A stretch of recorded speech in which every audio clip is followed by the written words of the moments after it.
Good morning guys. Chemistry class में आपका स्वागत है। 12th क्लास के अंदर हमारा चैप्टर चल रहा है haloalkanes. Halos and derivatives के अंदर हमने लास्ट क्लास में देखी थी मेथड्स ऑफ प्रिपरेशन, जिसमें फर्स्ट मेथड देखी थी from alcohol. First reaction in which alcohols are treated with halo acids, जिसको हमने बोला था ल्यूकास रिएजेंट। स्पेशली याद रखना आपको, dry ZnCl2 plus concentrated HCl का जो मिक्सचर होता है उसको हम क्या बोलते हैं, ल्यूकास रिएजेंट बोलते हैं। ल्यूकास टेस्ट जो होता है it is used for the distinction of 1 degree 2 degree and 3 degree alcohols. Second देखी थी हमने PX3 PX5 के साथ में। नेक्स्ट थायोनिल क्लोराइड, जिसको हम डार्जन्स रिएक्शन भी बोलते हैं। एक क्वेश्चन पूछा जाता है, why the Darzens reaction is the best method for preparation of alkyl halides. Then आपको याद रखना है कि इसमें दोनों के दोनों जो प्रोडक्ट्स होते हैं गैसियस प्रोडक्ट होते हैं, जिनको रिमूव करने के लिए किसी एक्स्ट्रा मेथड की रिक्वायरमेंट नहीं होती है। सो ये मेथड सबसे बेस्ट माना जाएगा। नेक्स्ट हमने क्या देखा था, हेलुसिनेशन ऑफ एल्केन्स, जिसके अंदर हमने देखा कि when alkanes are treated with X2 in presence of sunlight, then we obtain various halo compounds in which mono, di, tri, poly halo compounds are formed. Other words, we can say that a mixture of halo compounds. But in case of bromine, the selectivity of bromine is very high, so we obtain always 3 degree in case of 3 degree carbon and then 2 degree and then 1 degree. अगर हमारे पास selectivity का option होता है तो हम सबसे ज़्यादा 3 degree then 2 degree then 1 degree, यही ऑप्शन है। इसमें जो 3 डिग्री और 1 डिग्री 2 डिग्री और 1 डिग्री जो प्रोडक्ट बन रहा है उसमें जो 2 डिग्री प्रोडक्ट होगा वो मेजर होगा, क्योंकि Br2 की सेलेक्टिविटी अच्छी होती है। आज जो है वो अपन देखेंगे फ्रॉम एल्कीन्स। एल्कीन्स के लिए लिखो कल मैंने आपको ये बताया था कि एल्कीन्स इलेक्ट्रोफिलिक सब्सटीट्यूशन रिएक्शंस देती है, जिसके थ्रू हेलो एल्कीन्स का फॉर्मेशन करेंगी। हेलो एल्कीन्स क्या करते हैं, इसके अंदर मार्कोनिकोव के अकॉर्डिंग रिएक्शन होती है। मार्कोनिकोव रूल क्या होता है, according to Markovnikov rule, if a attacking species attack on alkene, then electrophile will be attack at that carbon which have the highest number of hydrogen atoms. Due to this we obtain the more stable product, कि attacking species का positive charge वहाँ attack करेगा जहाँ पहले से hydrogen atoms का number ज़्यादा हो। ऐसा करने से हमारे पास में मोर स्टेबल प्रोडक्ट का फॉर्मेशन होता है। लाइक दैट एग्जांपल लिया हमने CH3 CH double bond CH2। अब देखो रिएक्शन कहाँ होनी है, डबल बॉन्ड के ऊपर होनी है। जब डबल बॉन्ड ब्रेक डाउन होता है तो सिंगल बॉन्ड का फॉर्मेशन होता है। तो इन दोनों कार्बन में से जिस कार्बन पे हाइड्रोजन ज़्यादा होंगे वहाँ हाइड्रोजन अटैक करेगा, और कम जहाँ होंगे वहाँ पे क्लोरीन अटैक करेगा। तो ऐसा करने से CH3 CH2 किस में कन्वर्ट हो जाएगा, CH3, और बीच में क्या आएगा, क्लोरीन। ये जो प्रोडक्ट होता है वो कैसा होगा, मोर स्टेबल। ठीक है, बट इसमें एक स्पेसिफाई केस होता है कि अगर ये रिएक्शन HCl के बजाय हम HBr के साथ करवाते हैं तो रिएक्शन किसकी प्रेजेंस में होती है, H2O2 की या हाइड्रोजन पेरोक्साइड की प्रेजेंस में होती है।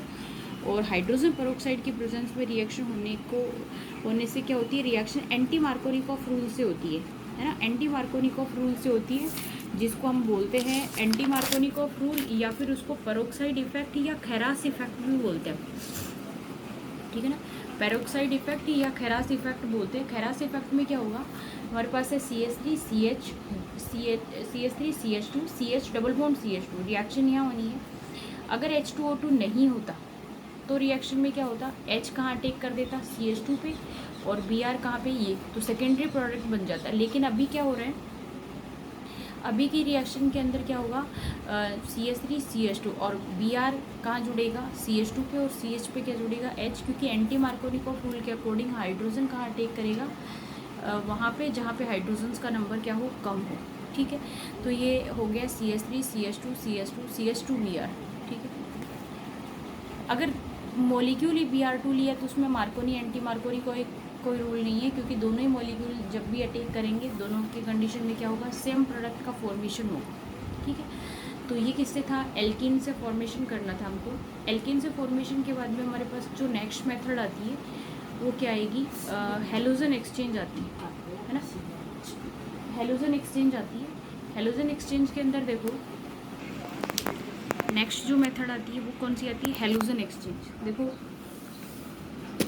हेलोजन एक्सचेंज के अंदर हम क्या करेंगे, दो मेथड्स हैं हमारे पास में। क्लोराइड और ब्रोमाइड बनाने की तो सारी मेथड्स काम में आती हैं, क्योंकि इनकी रिएक्टिविटी अच्छी होती है और बॉन्ड स्ट्रेंथ भी क्या होती है, कम होती है।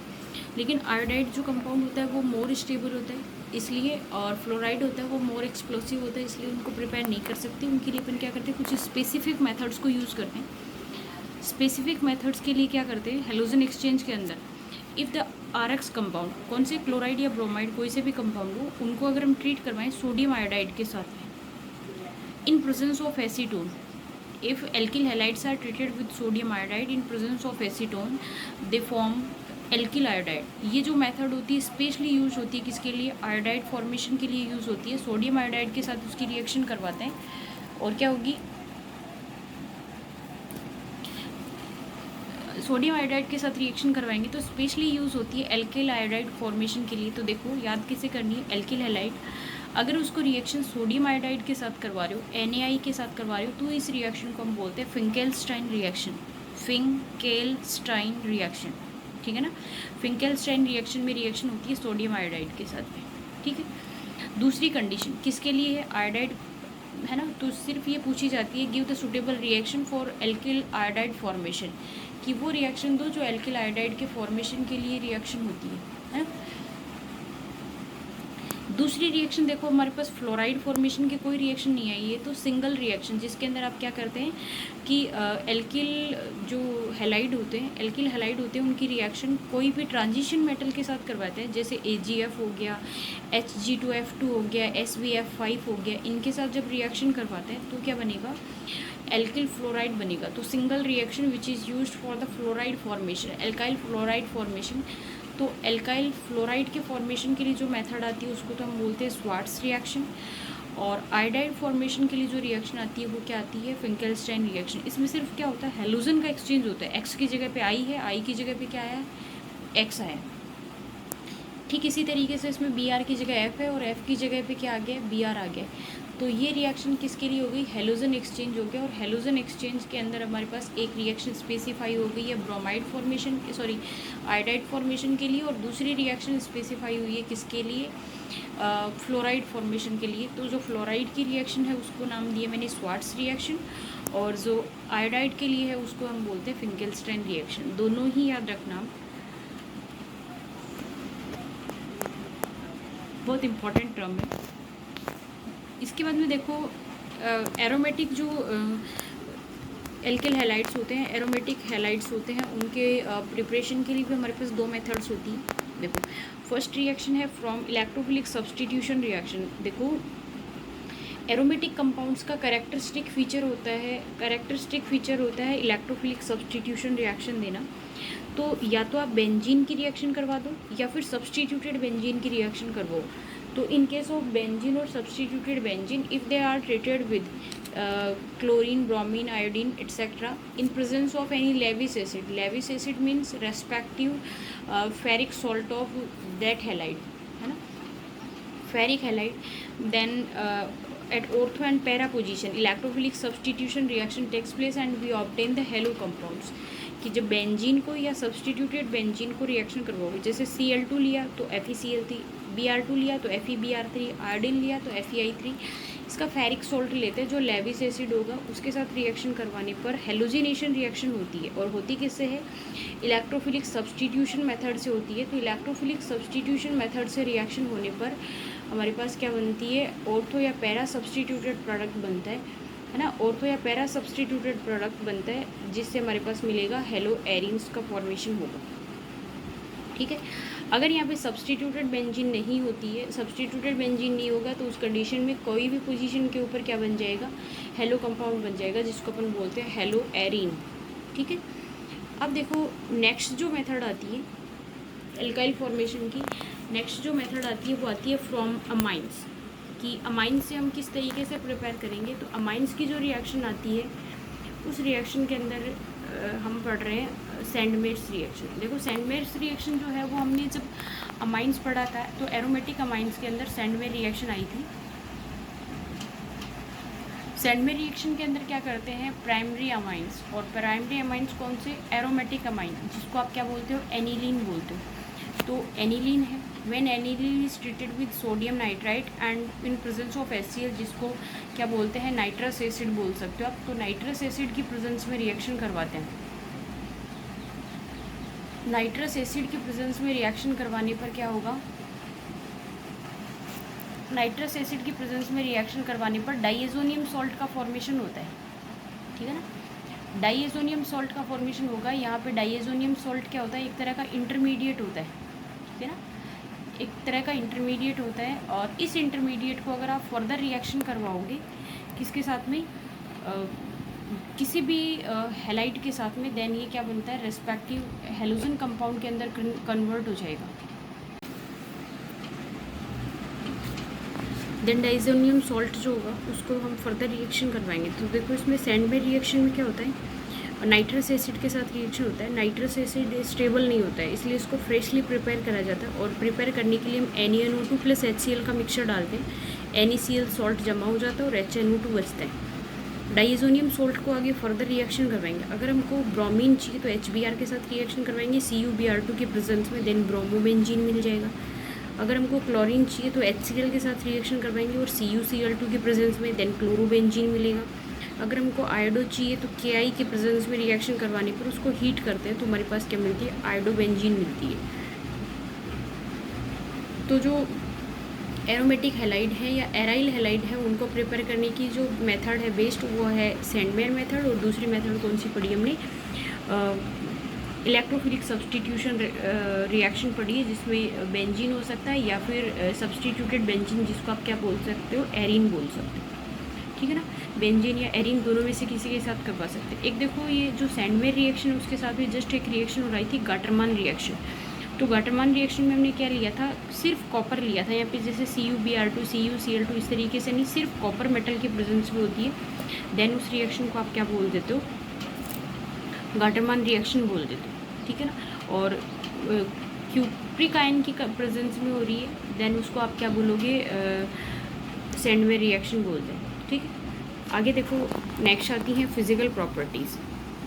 तो देखो फिजिकल प्रॉपर्टीज़ के अंदर आपको क्या देखना है, फिजिकल प्रॉपर्टीज़ में सबसे पहले तो अपन देखते हैं फिजिकल स्टेट क्या है उसकी। तो कार्बन 1 से लेकर के 2 तक के मेंबर है ना, चाहे वो क्लोरो डेरिवेटिव हो, चाहे ब्रोमो हो, चाहे फ्लोरो हो, चाहे आयोडो डेरिवेटिव हो, methyl derivative and ethyl derivative of hello compounds, वो सारे के सारे क्या होते हैं, गैसियस होते हैं। 1 से 2 तक के कार्बन के मेंबर क्या होते हैं, गैसियस स्टेट में होते हैं।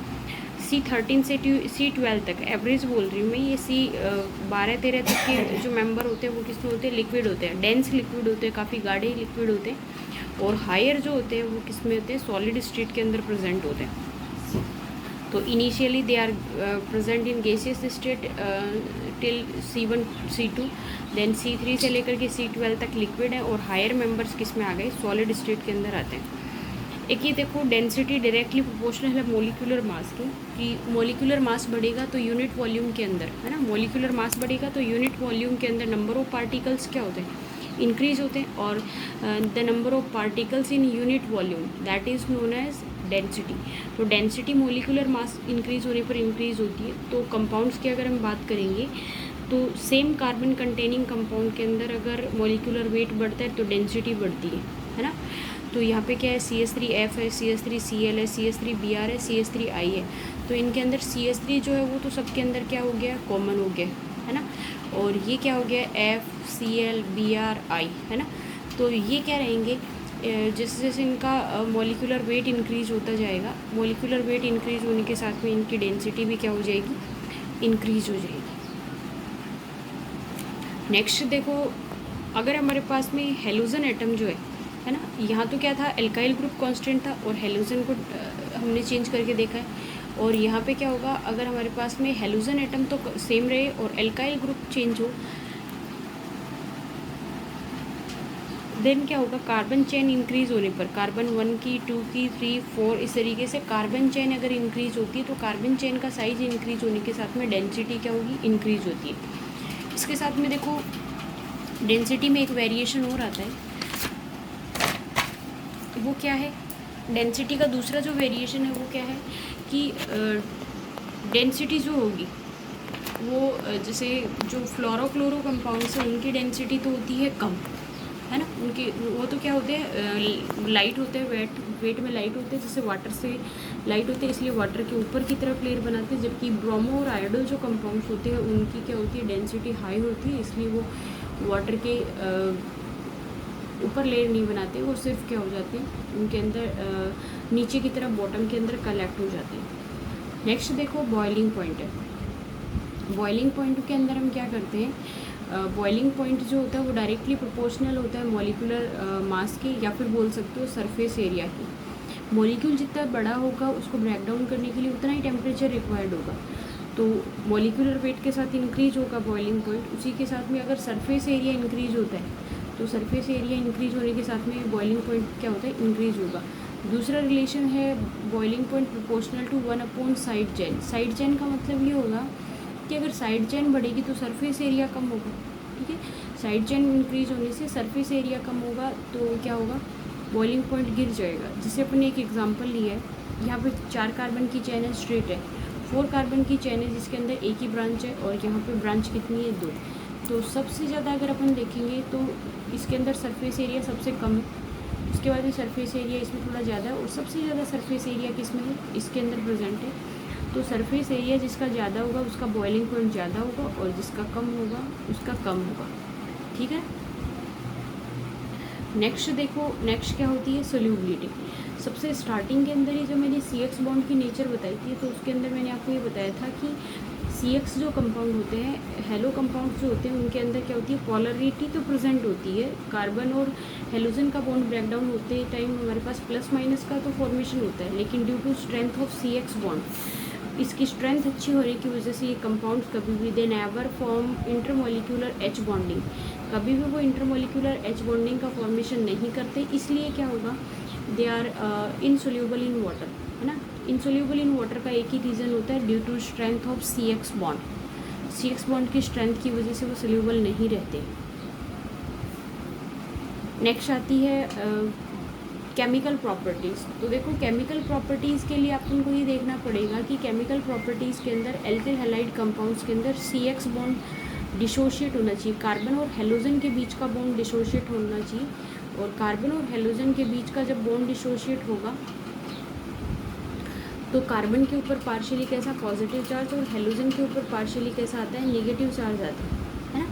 तो ड्यूरिंग द केमिकल रिएक्शंस, है ना, during the chemical reactions X negative is remove, या फिर हम बोल सकते हैं हेलोजन बाहर निकलता है और कार्बोकेटाइन का फॉर्मेशन होता है, ठीक है ना। During the chemical reaction X remove as the X negative, a species, a reacting species which hold negative charge, है ना, कि ऐसी कोई भी स्पीसीज जिसमें नेगेटिव चार्ज प्रेजेंट हो तो उसको अपन बोलते हैं न्यूक्लियोफाइल, है ना। तो यहाँ पे न्यूक्लियोफिलिक पार्ट जो है उसका सब्सटीट्यूशन हो रहा है, एक न्यूक्लियोफाइल ऐड होता है तो दूसरा क्या होता है, रिमूव होता है। तो जो एल्किल हैलाइड कंपाउंड्स होते हैं वो न्यूक्लियोफिलिक सब्सटीट्यूशन रिएक्शन शो करते हैं। बात क्या आती है कि कौन से कंपाउंड्स इस रिएक्शन को ईजिली शो कर देंगे। तो यहाँ पे क्या होगा, न्यूक्लियोफिलिक सब्सटीट्यूशन रिएक्शन के लिए इनकी रिएक्टिविटी ऑर्डर होता है RI सबसे ज़्यादा रिएक्टिव, देन RBr, उसके बाद में RCl, और सबसे कम रिएक्टिव कौन होता है, RF कंपाउंड सबसे कम रिएक्टिव होता है। क्यों, क्योंकि जो रिएक्टिविटी होती है वो निकलने वाले ग्रुप की जो लिविंग एबिलिटी होती है उस पर डिपेंड करती है। तो सबसे ज़्यादा जो लिविंग एबिलिटी होती है वो किसकी होती है, I की होती है। मतलब जब भी अपन रिएक्शन करवाते हैं, सब्सटीट्यूशन करवाते हैं, तो सबसे ईजीली कौन निकलता है, आयोडीन निकलता है।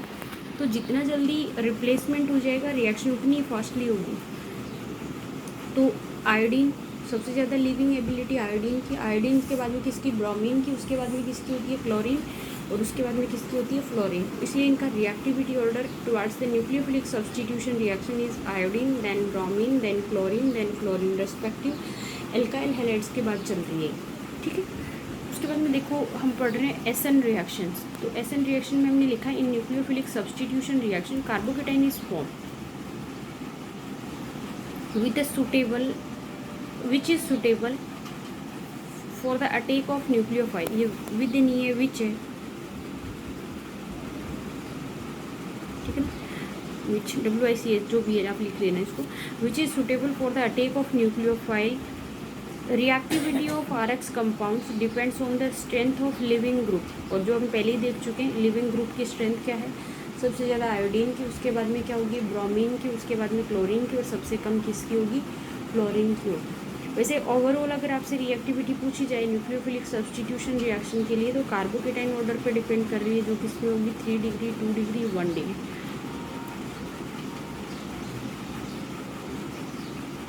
लेकिन आप लोगों की क्या है, न्यूक्लियोफिलिक सब्स्टिट्यूशन रिएक्शन काफ़ी डेप्थ के अंदर है, जिसमें अपन types of nucleophilic substitution reaction में देखेंगे। जनरली जो न्यूक्लियोफिलिक सब्स्टिट्यूशन रिएक्शन है वो 2 टाइप से होती है। एक होती है SN1 reaction, unimolecular nucleophilic substitution reaction, है ना, यूनिमोलिकुलर न्यूक्लियोफिलिक सब्स्टिट्यूशन रिएक्शन। और दूसरी होती है SN2, जिसको आप बोल सकते हो बाईमोलिकुलर न्यूक्लियोफिलिक सब्स्टिट्यूशन रिएक्शन। 1 वाली 1 मॉलिक्यूलर यूनिमोलिकुलर बोल सकते हो, 2 वाली क्या होती है, बाईमोलिकुलर न्यूक्लियोफिलिक सब्स्टिट्यूशन रिएक्शन होती है। आज के लेक्चर के अंदर अपने क्या देखी है, इसकी फिजिकल प्रॉपर्टीज़ देखी हैं, उसके साथ में जो एरोमेटिक कंपाउंड्स हैं उनके फॉर्मेशन के मेथड्स देखी हैं। अगली जो क्लास होगी उसके अंदर हम SN1 और SN2 रिएक्शंस को कैरी आउट करेंगे। ठीक है, तब तक के लिए थैंक्स। और जो चैप्टर पढ़ रहे हो उसको साथ साथ आप लोग क्या करते जाएंगे, लिखते जाएंगे। और वैसे अपनी ऑर्गेनिक जो है उसका सबसे लास्ट चैप्टर चल रहा है। ठीक है, नेक्स्ट क्लास में मिलते हैं, हम SN1 या SN2 रिएक्शन को स्टार्ट करेंगे अगले लेक्चर के लिए। Thanks, have a nice day.